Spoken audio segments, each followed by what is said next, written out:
Assalamualaikum warahmatullahi wabarakatuh. Waalaikumsalam warahmatullahi wabarakatuh. Yang saya hormati Bapak Ibu guru yang ada di Dauan, karena ini juga ada yang di luar Dauan. Terima kasih se-Indonesia. Yang saya hormati Bapak Kepala Sekolah Dauan 1 dan Pak Wawan Kepala Sekolah SD Sukamana. Terima kasih Bapak. Dan Ibu Guru SDN Dauan 2 dan juga Ibu Guru SDN Dauan 1. Terima kasih sudah bergabung.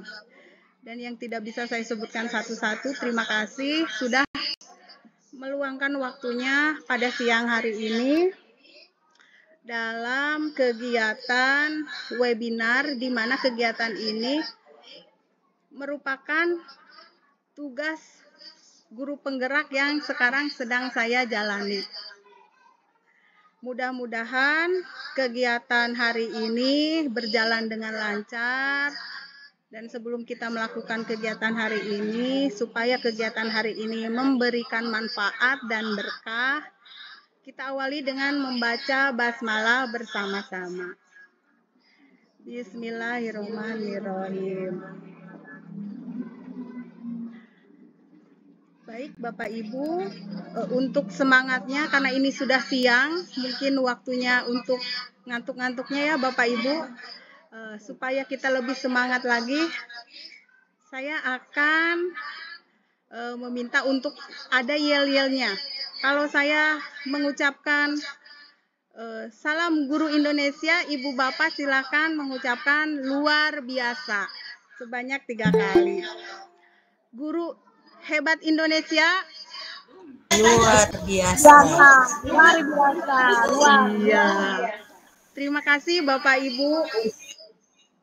Baiklah Bapak Ibu, sebelum saya ke materi, saya izin share.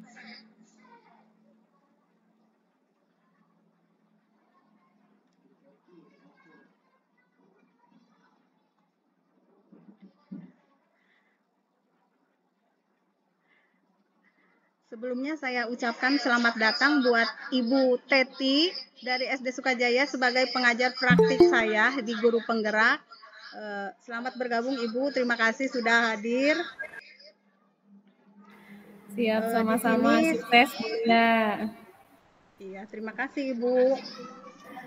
Di sini saya akan memaparkan sebuah materi, yaitu menyebarkan pemahaman dan penerapan pengalaman budaya positif. Yang mungkin materi ini sudah Bapak Ibu tahu, yaitu ada di PMM, dan ini merupakan materi di Guru Penggerak itu, tepatnya modul 1.4. Karena tugas webinar ini merupakan salah satu tugas program calon guru penggerak dalam modul 1.4 bersama saya Lia Yuliawati, calon guru penggerak angkatan 10 dari SDN Dauan 1 Kabupaten Subang. Baiklah Bapak Ibu,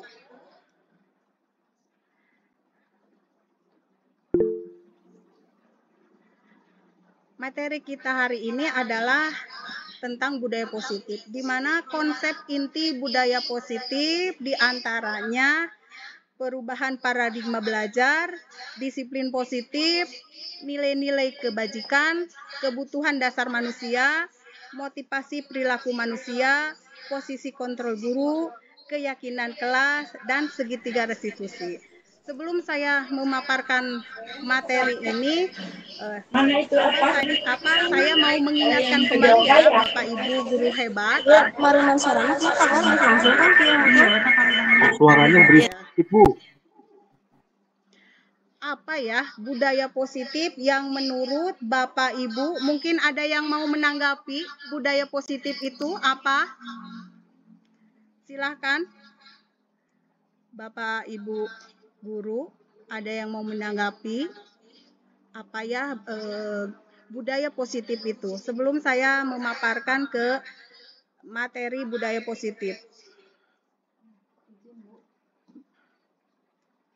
Iya, Ibu Erni, Dipersilahkan. Assalamualaikum warahmatullahi wabarakatuh. Budaya positif di sekolah yaitu nilai keyakinan atau kebiasaan di sekolah yang berpihak pada murid, yang nantinya murid diharapkan untuk bertanggung jawab dan dengan penuh hormat serta menjadi murid yang kritis. Iya. Terima kasih kepada Ibu Erni atas tanggapannya. Mungkin ada dari rekan guru yang lain yang mau menanggapi apa itu budaya positif.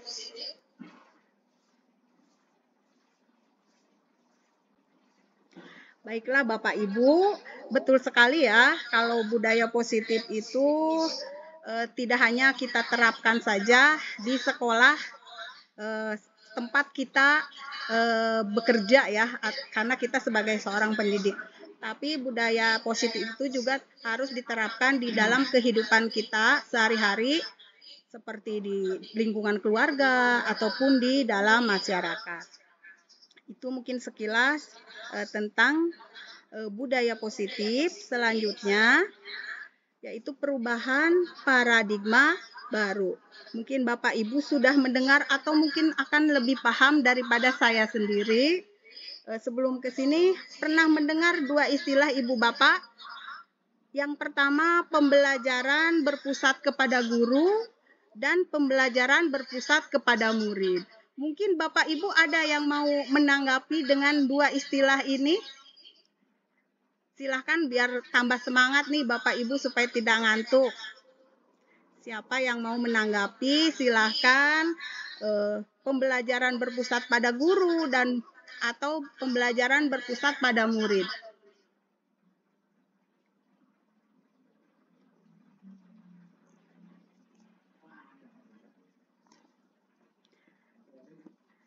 Terima kasih Ibu Siti sudah bergabung.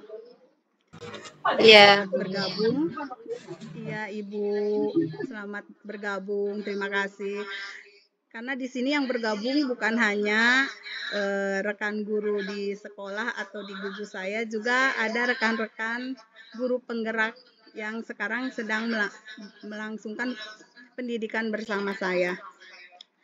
Baik Bapak Ibu, tentang dua istilah itu, pembelajaran yang berpusat kepada guru dan pembelajaran berpusat kepada murid. Sekarang ini idealnya kita sebagai seorang guru dengan pembelajaran yang berdiferensiasi, artinya pembelajaran yang berpusat kepada murid. Karena ini merupakan pemikiran Ki Hajar Dewantara, yaitu bahwa pendidikan itu sifatnya itu menuntun kepada murid untuk mengakomodir kebutuhan siswa, maka metode pembelajaran kita itu adalah berpusat pada murid. Karena ini yang dicita-citakan oleh Ki Hajar Dewantara, tujuannya untuk mewujudkan profil pelajar Pancasila.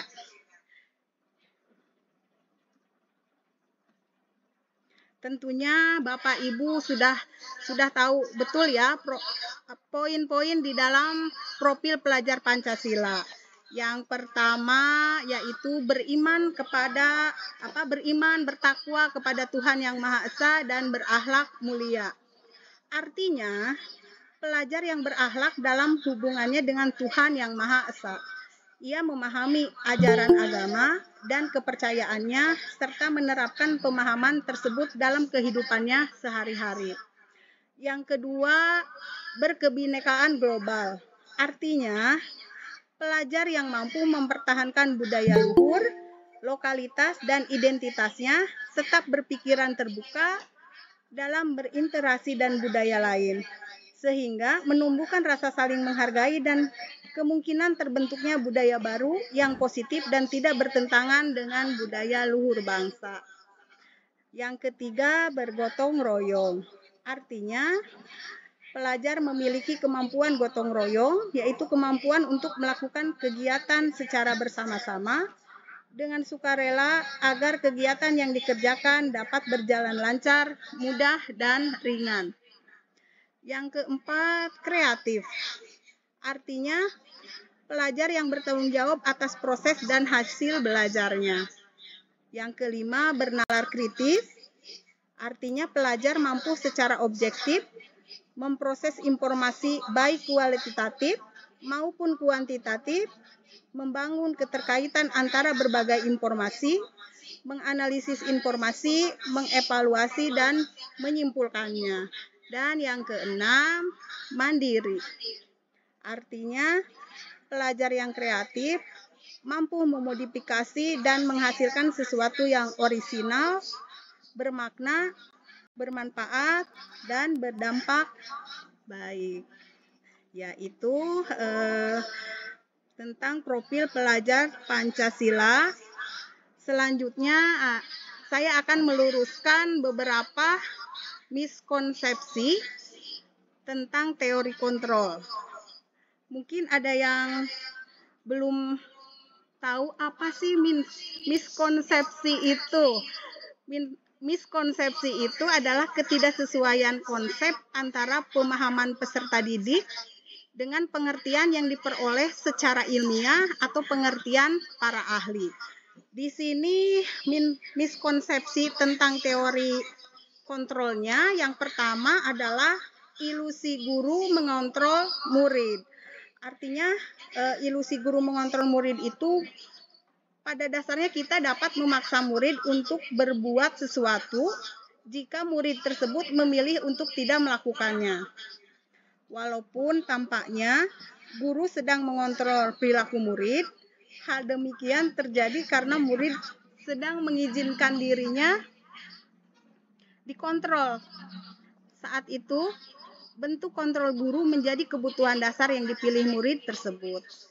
Teori kontrol menyatakan bahwa semua perilaku memiliki tujuan, bahkan terhadap perilaku yang tidak disukainya.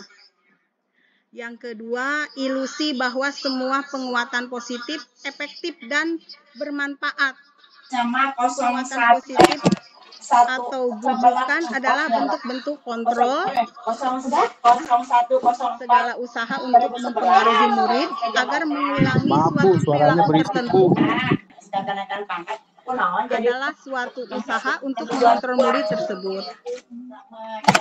Dalam jangka waktu tertentu ya Bapak Ibu, kemungkinan murid tersebut akan menyadarinya dan mencoba untuk menolak bujukan kita, atau bisa jadi murid tersebut menjadi tergantung pada pendapat sang guru untuk berusaha. Yang ketiga, ilusi bahwa kritis dan membuat rasa bersalah mampu menguatkan karakter. Menggunakan kritik dan rasa bersalah ini untuk mengontrol murid menuju pada identitas gagal. Mereka belajar untuk merasa buruk tentang diri mereka. Mereka mengembangkan dialog diri yang negatif. Kadang kala sulit bagi guru untuk mengidentifikasi bahwa mereka sedang melakukan perilaku ini karena seringkali guru cukup menggunakan suara halus untuk menyampaikan pesan negatif. Dan yang keempat, ilusi bahwa orang dewasa berhak memaksa. Banyak orang dewasa yang percaya bahwa mereka memiliki tanggung jawab untuk membuat murid-murid berbuat hal-hal tertentu. Apapun yang dilakukan dapat diterima selama ada sebuah kemajuan berdasarkan sebuah pengukuran kinerja. Selanjutnya, mengubah paradigma stimulus respon ke pendekatan teori kontrol. Bagaimana seorang bisa merubah dari paradigma stimulus respon kepada pendekatan teori kontrol? Ada seorang ahli yang bernama Stephen R. Covey mengatakan bahwa bila kita ingin membuat kemajuan perlahan, sedikit-sedikit ubahlah sikap atau perilaku kita. Namun bila kita ingin memperbaiki cara-cara utama kita, maka kita perlu mengubah kerangka acuan kita. Ubahlah bagaimana Anda melihat dunia, bagaimana Anda berpikir tentang manusia. Ubahlah paradigma Anda, skema pemahaman dan penjelasan aspek-aspek tertentu tentang realitas. Di sini ada perubahan Bapak Ibu dari stimulus respon ke teori kontrol. Yang pertama, stimulus responnya realitas atau kebutuhan kita itu sama. Sementara teori kontrolnya realitas atau kebutuhan kita itu berbeda. Selanjutnya, semua orang melihat hal yang sama berdasarkan stimulus respon. Teori kontrolnya, setiap orang memiliki gambaran berbeda atau keinginan atau harapannya yang berbeda. Yang ketiga, kita mencoba mengubah orang agar berpandangan sama dengan kita menurut stimulus respon. Menurut teori kontrolnya, kita berusaha memahami pandangan orang lain dengan dunia. Selanjutnya, berdasarkan stimulus respon, perilaku buruk dilihat sebagai suatu kesalahan. Sementara kalau teori kontrol, semua perilaku memiliki tujuan. Berdasarkan stimulus respon selanjutnya, orang lain bisa mengontrol saya. Kalau teori kontrol, hanya Anda yang bisa mengontrol diri Anda. Stimulus responnya, saya bisa mengontrol orang lain. Kalau teori kontrol, Anda tidak bisa mengontrol orang lain. Pemaksaan ada pada saat bujukan gagal. Itu menurut stimulus respon. Kalau menurut teori kontrol, kolaborasi dan konsensus menciptakan pilihan-pilihan baru. Dan yang terakhir, model berpikir menang atau kalah itu menurut stimulus respon, sementara menurut teori kontrolnya adalah model berpikir menang. Selanjutnya adalah disiplin positif. Di sini disiplin berasal dari kata disiplina yang artinya belajar. Disiplin mengacu pada disiplin diri yang memiliki tanggung jawab terhadap apa yang dilakukannya berdasarkan nilai-nilai yang diyakini. Disiplin positif merupakan salah satu cara penerapan disiplin yang bertujuan untuk menumbuhkan kesadaran serta memberdayakan peserta didik tanpa imbalan penghargaan atau reward, ancaman atau hukuman. Sebagai pendidik, tujuan kita adalah menciptakan peserta didik yang memiliki disiplin diri sehingga mereka berperilaku mengacu kepada nilai-nilai kebajikan universal dan memiliki motivasi intrinsik dalam perubahan perilaku ke arah yang lebih baik. Bapak dan Ibu guru hebat, sekarang mari kita sama-sama membahas tentang konsep disiplin positif yang merupakan unsur utama dalam terwujudnya budaya positif yang kita cita-citakan di sekolah-sekolah kita. Kebanyakan guru sangat tertarik dengan topik pembahasan tentang disiplin. Mereka berpendapat bahwa kalau saja anak-anak kita disiplin, pasti mereka akan bisa belajar. Para guru juga berpendapat bahwa mendisiplinkan anak adalah bagian yang paling menantang dari pekerjaan mereka. Bagaimana dengan Bapak Ibu? Apakah Anda memiliki pendapat yang sama dengan saya? Mungkin ada yang memiliki pendapat berbeda masalah disiplin positif. Silakan supaya kegiatan hari ini lebih memberikan semangat. Ada yang mau menanggapi tentang disiplin positif?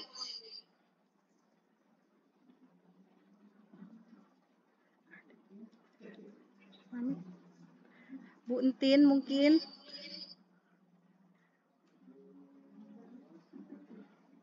Dari Ibu Guru SD Dawan 2, ada yang mau menanggapi disiplin positif, Bu?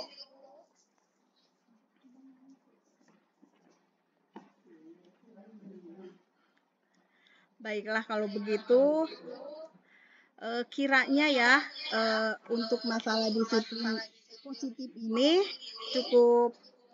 Kalau saya, semoga Ibu dan Bapak itu tidak merasa puas, karena supaya kita akan terus belajar dan belajar mencari sumber lain dan belajar untuk lebih memahami lagi materi-materi yang mohon maaf, Bu, saya mau sampaikan. nanya, Bu.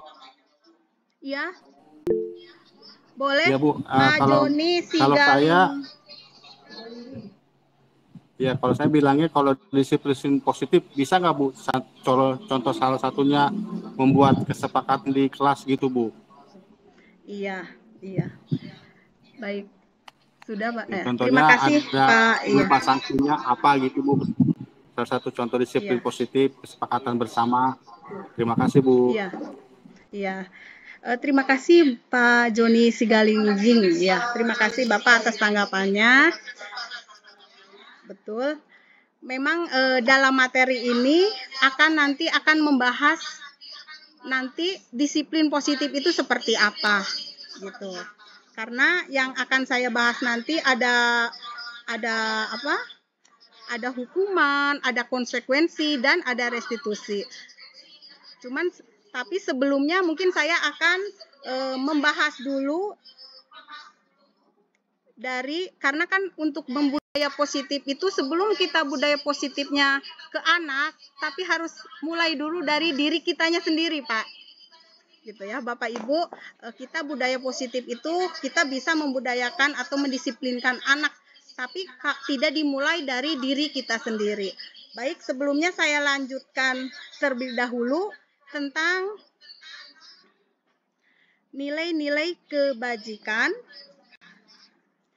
Nilai-nilai kebajikan ini nilai yang disepakati bersama lepas dari suku bangsa, agama, bahasa maupun latar belakangnya. Contoh nilai kebajikan institusi atau organisasi.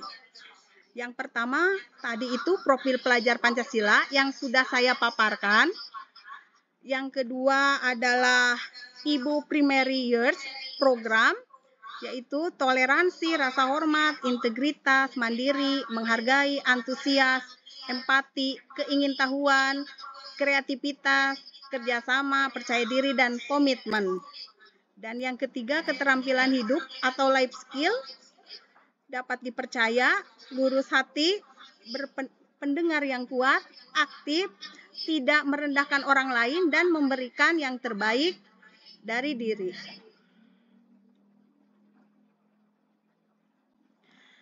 Sebelum saya tadi memaparkan yang ditanyakan oleh Pak Joni, saya akan ke kebutuhan dasar manusia dulu. Kebutuhan dasar manusia adalah segala sesuatu yang kita lakukan untuk mendapatkan apa yang kita inginkan. Seluruh tindakan yang kita lakukan memiliki tujuan tertentu, dan semua usaha terbaik yang kita lakukan adalah dalam rangka agar kebutuhan dasar itu terpenuhi dengan baik. Di sini ada 5 kebutuhan dasar manusia. Yang pertama, bertahan hidup. Yang kedua, kasih sayang dan rasa diterima. Ketiga, penguasaan. Keempat, kebebasan. Dan yang kelima adalah kesenangan. Bapak Ibu guru hebat, semua orang senantiasa berusaha untuk memenuhi kebutuhannya dengan berbagai cara. Bila mereka tidak bisa mendapatkan kebutuhannya dengan cara yang positif, mereka bisa melanggar peraturan atau melakukan hal-hal yang tidak sesuai dengan nilai-nilai kebajikan. Konsep 5 kebutuhan dasar manusia ini tidak hanya berlaku bagi anak-anak atau murid, namun juga bagi manusia dewasa dalam setting sekolah adalah para tenaga pendidik dan kependidikan. Mungkin salah satunya seperti kita ya, para pendidik, seperti misalkan kita di lingkungan kita bisa lihat para guru di sekolah, dapat tidak kita memprediksi kira-kira guru mana yang memiliki kebutuhan dasar yang tinggi akan penguasaan, kebebasan, kesenangan, atau kasih sayang dan rasa diterima. Kebutuhan dasar mana yang sedang berusaha dipenuhi oleh guru ketika mereka melakukan sebuah tindakan tertentu. Kalau begitu, apa yang dapat dilakukan oleh seorang pemimpin sekolah berdasarkan konsep 5 kebutuhan dasar ini dalam rangka mewujudkan lingkungan dan budaya sekolah yang positif? Ternyata bahwa kapasitas untuk berubah ada di dalam diri kita sendiri. Jika kita dapat mengidentifikasi kebutuhan apa yang mendorong perilaku kita, maka perubahan perilaku positif dapat dimulai dengan mencari solusi untuk memenuhi kebutuhan tertentu dengan cara yang positif juga.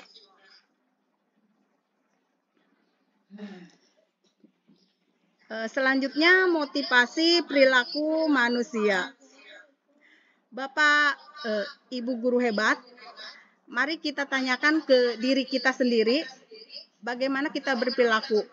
Mengapa kita melakukan segala sesuatu?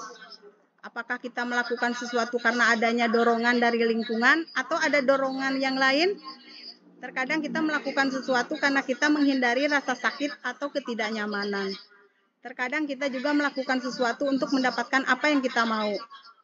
Bagaimana menurut Ibu dan Bapak? Pernahkah Ibu dan Bapak melakukan sesuatu untuk mendapat senyuman dari orang lain, untuk mendapat hadiah, atau untuk mendapatkan uang? Apalagi kira-kira alasan orang melakukan sesuatu. Untuk mengetahui lebih jauh lagi mengenai motivasi manusia, saya akan memaparkan ada 3 motivasi perilaku manusia. Di antaranya untuk menghindari ketidaknyamanan atau hukuman. Ini adalah tingkat terendah dari motivasi perilaku manusia. Biasanya orang yang motivasi perilakunya untuk menghindari hukuman atau ketidaknyamanan akan bertanya, apa yang akan terjadi apabila saya tidak melakukannya? Sebenarnya mereka sedang menghindari permasalahan yang muncul dan berpengaruh pada mereka secara fisik, psikologis, maupun tidak terpenuhinya kebutuhan mereka. Bila mereka tidak melakukan tindakan tersebut, motivasi ini bersifat eksternal atau motivasi yang berasal dari luar. Yang kedua, untuk mendapatkan imbalan atau penghargaan dari orang lain. Motivasi ini satu tingkat di atas motivasi yang pertama. Di sini orang berperilaku untuk mendapatkan imbalan atau penghargaan dari orang lain. Orang dengan motivasi ini akan bertanya, apa yang akan saya dapatkan apabila saya melakukannya? Mereka melakukan sebuah tindakan untuk mendapatkan pujian dari orang lain yang menurut mereka penting dan mereka letakkan dalam dunia berkualitas mereka. Mereka juga melakukan sesuatu untuk mendapatkan hadiah, pengakuan, atau imbalan. Motivasi ini juga bersifat eksternal. Jadi yang motivasi pertama dan kedua ini merupakan motivasi ekstrinsik atau motivasi yang berasal dari luar. Sementara yang ketiganya adalah motivasi intrinsik, yaitu motivasi yang berasal dari dirinya, dari dalam, yaitu untuk menjadi orang yang mereka inginkan dan menghargai diri sendiri dengan nilai-nilai yang mereka percaya. Dengan motivasi ini akan bertanya, akan menjadi orang yang seperti apa apabila saya melakukannya? Mereka melakukan sesuatu karena nilai-nilai yang mereka yakini dan hargai. Dan mereka melakukannya karena mereka ingin menjadi orang yang melakukan nilai-nilai yang mereka yakini tersebut. Ini adalah motivasi yang akan membuat seseorang memiliki disiplin positif karena motivasi perilakunya bersifat internal dan eksternal. Nah, mungkin motivasi yang ketiga ini adalah motivasi yang harus ditanamkan kepada siswa atau murid kita. Jadi motivasi ini berasal dari dirinya sendiri. Jadi bukan karena untuk menghindari hukuman atau karena untuk mendapatkan imbalan atau penghargaan. Selanjutnya adalah hukuman, konsekuensi, dan restitusi. Mungkin Bapak Ibu guru hebat sudah tahu ya, sudah ada pasti di sekolah-sekolah juga ada hukuman, ada konsekuensi. Dan sekarang adanya restitusi, di mana hukuman itu sifatnya tidak terencana atau tiba-tiba, murid tidak tahu apa yang akan terjadi atau tidak dilibatkan, bersifat satu arah, berupa hukuman fisik atau psikis. Sementara konsekuensi itu sifatnya terencana atau disepakati sesuai peraturan, murid tetap dibuat tidak nyaman, sikap guru selalu memonitor murid. Nah, maka kita bisa menyimpulkan bahwa hukuman bersifat tidak terencana atau tiba-tiba. Sementara untuk pembelajaran sekarang yang membudayakan budaya positif itu, diharapkan hukuman dan konsekuensi itu dirubah menjadi restitusi, di mana restitusi itu merupakan proses menciptakan kondisi bagi murid untuk memperbaiki kesalahan atau proses kolaboratif yang mengajarkan murid untuk mencari solusi sendiri. Selanjutnya, ini adalah 5 posisi kontrol. Yang pertama penghukum, kedua pembuat merasa bersalah, ketiga teman, keempat pemantau, dan yang kelima manajer. Saya akan memberikan sebuah contoh Bapak Ibu. Di sini contoh penerapan 5 posisi kontrol guru. Di sini saya menulis kasus. Contoh ya Ibu Bapak, ini contoh yang saya buat. Siswa tidak memakai atribut lengkap saat upacara bendera. Kalau kita sebagai guru posisinya penghukum, akan seperti ini kepada siswa. Hormat pada bendera 1 jam. Mungkin di Bapak Ibu ada yang pernah mengalaminya atau menerapkan seperti ini, atau mungkin pernah memposisikan diri sebagai penghukum seperti ini. Posisi pembuat merasa bersalahnya, berapa kali ibu atau bapak harus memberitahu kamu selalu saja mengecewakan ibu bapak. Ini adalah posisi kita sebagai pembuat rasa bersalah.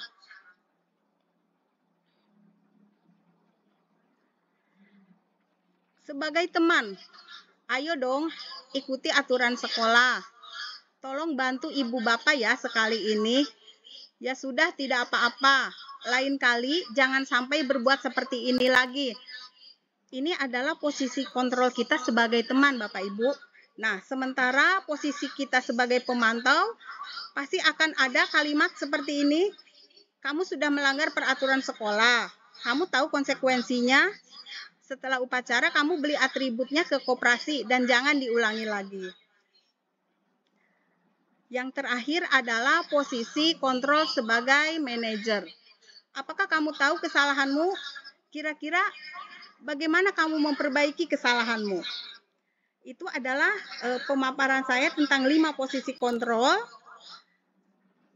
Sekarang saya membuat posisi kontrol. Apakah saya kecewa sekali dengan kamu? Mungkin ada bapak dan ibu bisa menjawab. Saya kecewa sekali dengan kamu. Ini kira-kira posisi kontrol apa yang diterapkan oleh seorang guru kepada muridnya atau siswanya?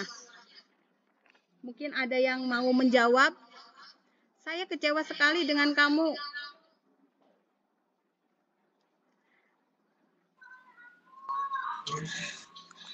Ibu Ani, iya, Ibu Ani Nuraini.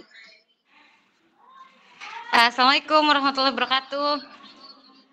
Waalaikumsalam warahmatullahi wabarakatuh. Saya kecewa sekali dengan kamu. Mungkin posisi kontrolnya itu di pembuat rasa bersalah mungkin ya Bu ya. Jadi si anak itu dibuat merasa bersalah karena pertanyaan ini. Seperti itu Bu. Iya. Terima kasih Ibu Ani. Sama-sama. Ya betul. Iya. Betul ya, kalau pertanyaannya saya kecewa sekali dengan kamu, itu merupakan posisi kontrol kita pembuat merasa bersalah. Terima kasih Ibu Ani. Sama-sama. Selanjutnya kamu tidak pernah benar melakukannya. Kira-kira apa ya Bu? Kamu tidak pernah benar melakukannya.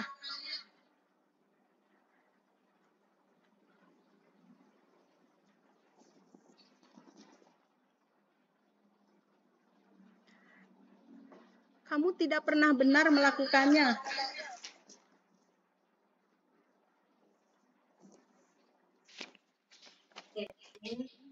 Kalau yang itu saya lupa lagi Bu. Terima kasih yang lupa lagi. Ini tepatnya penghukum ya Bu. Kamu tidak pernah benar melakukannya gitu kan. Jadi ngejas gitu ya Bu. Ini adalah penghukum. Ini posisinya penghukum. Penghukumnya dengan bahasa mungkin ya Bu ya. Iya, penghukumnya dengan bahasa. Selanjutnya, apa rencanamu untuk menyelesaikan masalah ini?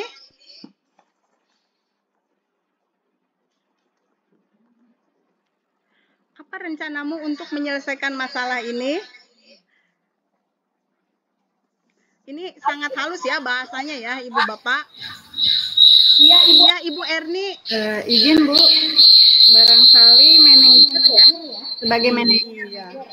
Iya, betul Bu. Ini apa rencanamu untuk menyelesaikan masalah ini? Betul sekali. Ini posisi kontrol kita sebagai manajer. Terima kasih pada Ibu Erni. Masih ada ya Ibu Bapak? Ayolah lakukan demi Bapak Ibu ya. Ini bahasanya bahasa apa ya Ibu Bapak? Ya, Pak Jiana. Mangga Pak Jiana. Assalamualaikum warahmatullahi wabarakatuh. Waalaikumsalam warahmatullahi wabarakatuh. Selamat siang Pak Jiana. Selamat siang semuanya. Terima kasih kepada Ibu narasumber atau Ibu ya yang telah memberikan waktunya.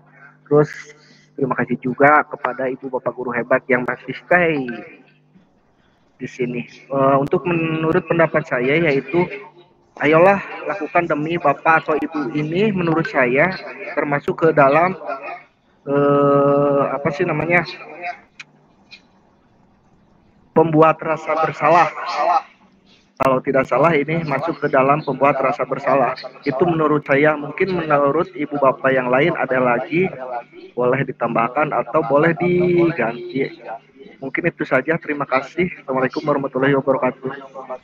Waalaikumsalam warahmatullahi wabarakatuh. Bisa diulang tadi? Iya. Boleh. Iya, terima kasih Pak Jiana.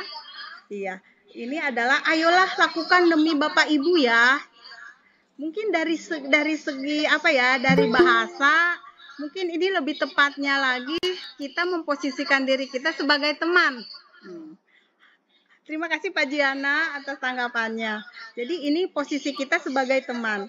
Dan yang terakhir, ada satu lagi pertanyaan Ibu Bapak. Kamu tidak pernah mendapat nilai jika tidak mengerjakan tugas.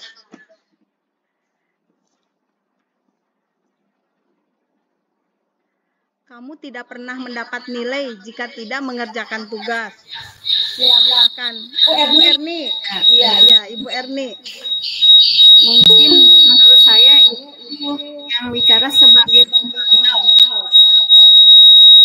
Iya, terima kasih Bu Erni. Betul sekali. Kalau pertanyaan seperti ini, kamu tidak pernah mendapat nilai jika tidak mengerjakan tugas. Betul, itu adalah posisi kontrol kita sebagai pemantau.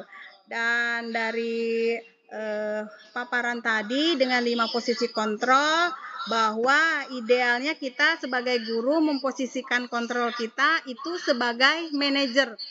Bolehlah bergeser sedikit sebagai pemantau. Jangan sampai sebagai penghukum atau merasa bersalah ya Bapak Ibu. Apalagi mungkin hukumannya yang sifatnya verbal atau bersuara keras, mungkin untuk zaman sekarang itu mungkin itu untuk dihindari ya Bu, Ibu Bapak, untuk menghindari hukuman-hukuman yang seperti itu. Nah, yang selanjutnya adalah keyakinan kelas. Mengapa keyakinan kelas? Mengapa bukan peraturan kelas? Mungkin ada yang menanggapi atau saya ini saja ya, langsung saja paparkan mengapa disebut keyakinan kelas bukan peraturan kelas. Kalau peraturan kelas muncul dari eksternal Ibu Bapak atau dari luar, sedangkan keyakinan kelas muncul dari dirinya sendiri atau internal. Bapak Ibu sudah membuat keyakinan kelas di sekolah atau di kelasnya. Untuk apa sih membuat keyakinan kelas? Keyakinan kelas itu mengandung nilai-nilai kebajikan, tidak mengandung kata-kata negatif. Tujuannya untuk dihayati dan dilaksanakan. Nah, kebetulan saya di kelas saya sudah membuat keyakinan kelas dan sudah menerapkan segitiga restitusi. Mungkin bisa dilihat di layar, ini adalah daftar keyakinan kelas yang sudah saya laksanakan di kelas saya. Pembentukan keyakinan kelas itu bersifat abstrak, berupa pernyataan universal, dibuat dalam pernyataan positif, sedikit saja agar mudah diingat, sesuai dengan kondisi kelas dan sekolah sehingga mudah diterapkan.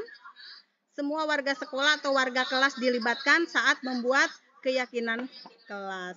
Contoh misalkan kalau peraturan atau dilarang buang sampah sembarangan. Kalau keyakinan kelas itu jangan ada kata negatif. Kalau kita melarang anak membuang sampah artinya apa? Jagalah kebersihan. Atau misalkan jangan ribut di kelas. Kita berarti membuat kata positifnya tertib di dalam kelas. Jadi seperti itu ya Bapak Ibu. Mungkin kata-kata yang untuk keyakinan kelas kita. Mudah-mudahan Bapak Ibu juga sama sudah membuat keyakinan kelas di kelas masing-masing. Yang terakhir mungkin ini segitiga restitusi, suatu pernyataan dialog yang dijalankan oleh guru agar dapat menghasilkan murid yang mandiri dan bertanggung jawab. Alhamdulillah Bapak Ibu, setelah saya melakukan segitiga restitusi ini sekarang, apalagi ditambah dengan keyakinan kelas di kelas saya, sekarang murid saya sendiri sudah bisa melakukan segitiga restitusi itu gitu. Jadi tahu bagaimana menyelesaikan masalahnya apabila ada teman-temannya yang melanggar keyakinan kelas yang sudah dibuat bersama.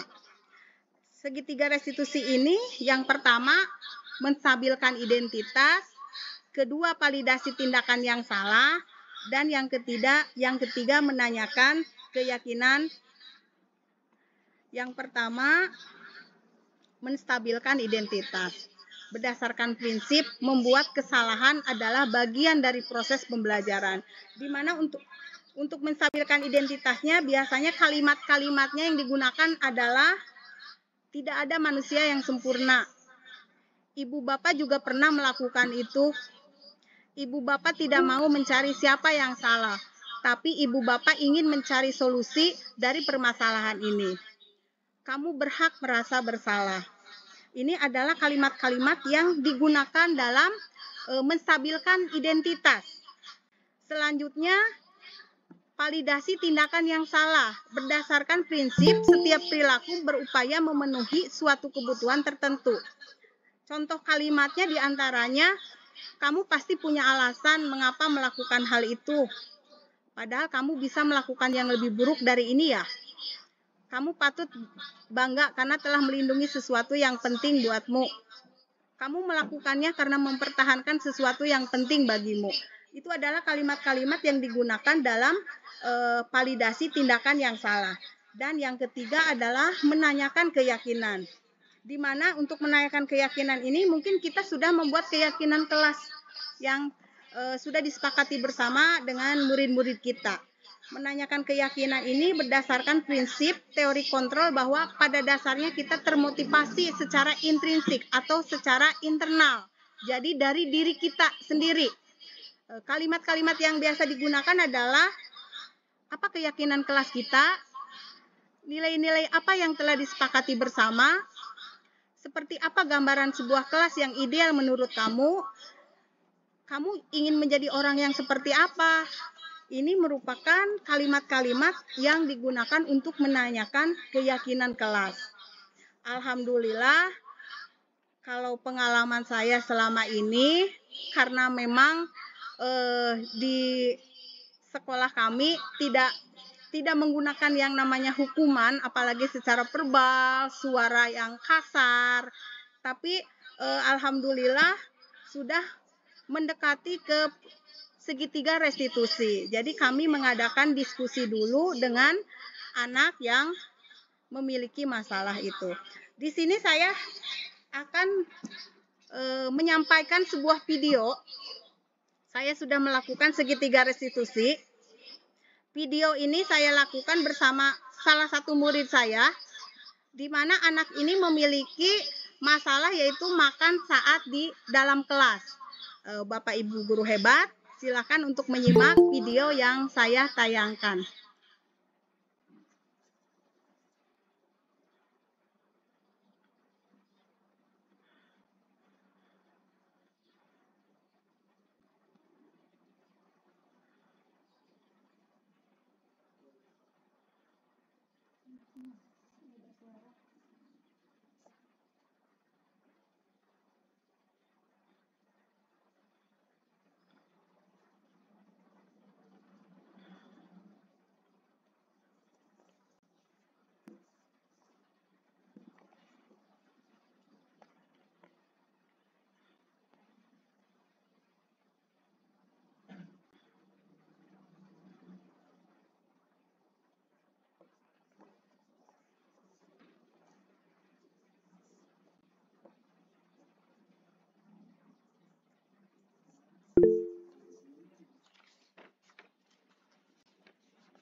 Ya, baiklah Bapak Ibu, itulah video yang sudah saya buat, penerapan segitiga restitusi. Kembali ke pertanyaan Bapak tadi siapa ya, saya lupa, tentang bentuk disiplin positif apa yang sudah saya buat. Mungkin pertama, saya tidak menerapkan hukuman, tapi saya menerapkan keyakinan kelas, di mana keyakinan kelas itu dilakukan dengan kesepakatan murid-murid yang dari dirinya, bukan karena dari orang lain atau dari luar. Sehingga mereka akan lebih patuh dengan keyakinannya sendiri. Jadi sebelum melakukan sebuah kesalahan itu, mereka akan menyadari, saya sudah membuat keyakinan kelas saya, karena itu adalah keyakinan diri saya. Mungkin seperti itu, sehingga saya tidak melakukan yang namanya hukuman, tapi lebih mendiskusikan dengan anak ketika anak berbuat kesalahan. Karena anak itu kalau melakukan sesuatu yang negatif pasti akan ada alasannya. Kita sebagai pendidik mungkin lebih memposisikan kontrol kita. Tadi itu idealnya kita sebagai pendidik harus menjadi seorang manajer buat peserta didik kita. Mungkin itu jawaban dari saya kepada Bapak tadi yang bertanya. Maaf saya lupa. Dan diakhiri dengan video ini. Mungkin pemaparan dari saya tentang budaya positif cukup sekian. Mudah-mudahan bermanfaat. Saya yakin Ibu dan Bapak tidak merasa dan jangan merasa puas, supaya kita akan terus belajar.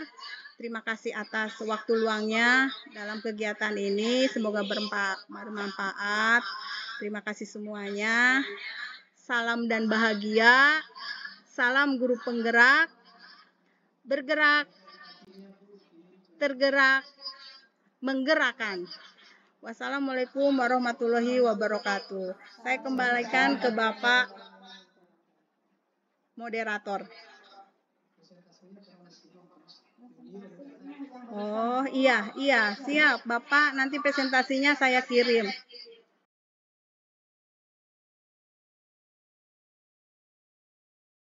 Baiklah anak-anak, hari ini kita akan membuat keyakinan kelas. Apa itu dengan keyakinan kelas? Keyakinan kelas itu sama dengan aturan kelas. Contoh, seperti misalnya kalau di sekolah kan ada aturan sekolah ya? Ada aturan sekolah kan? Hari Senin memakai seragam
Berapa ini? Ada 9 keyakinan.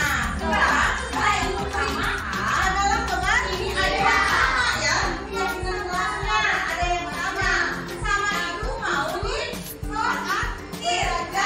Jadi yang keyakinan yang sudah nyaman sama aja akan dipilih. Apa saja keyakinan kelas dan kartu. Dan anak-anak kalian sudah membuat keyakinan kelas dan sesuai dengan nah, sekarang kita yang harus ini ada yang sama ya. Nah, ada yang sama. Yang pertama nanti mau kita sortir ya. Jadi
Sangat menyenangkan. Sangat menyenangkan. Sangat menyenangkan.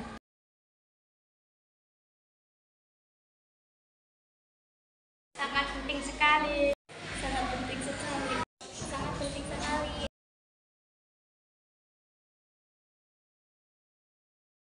Karena membuat kelas menjadi tertib.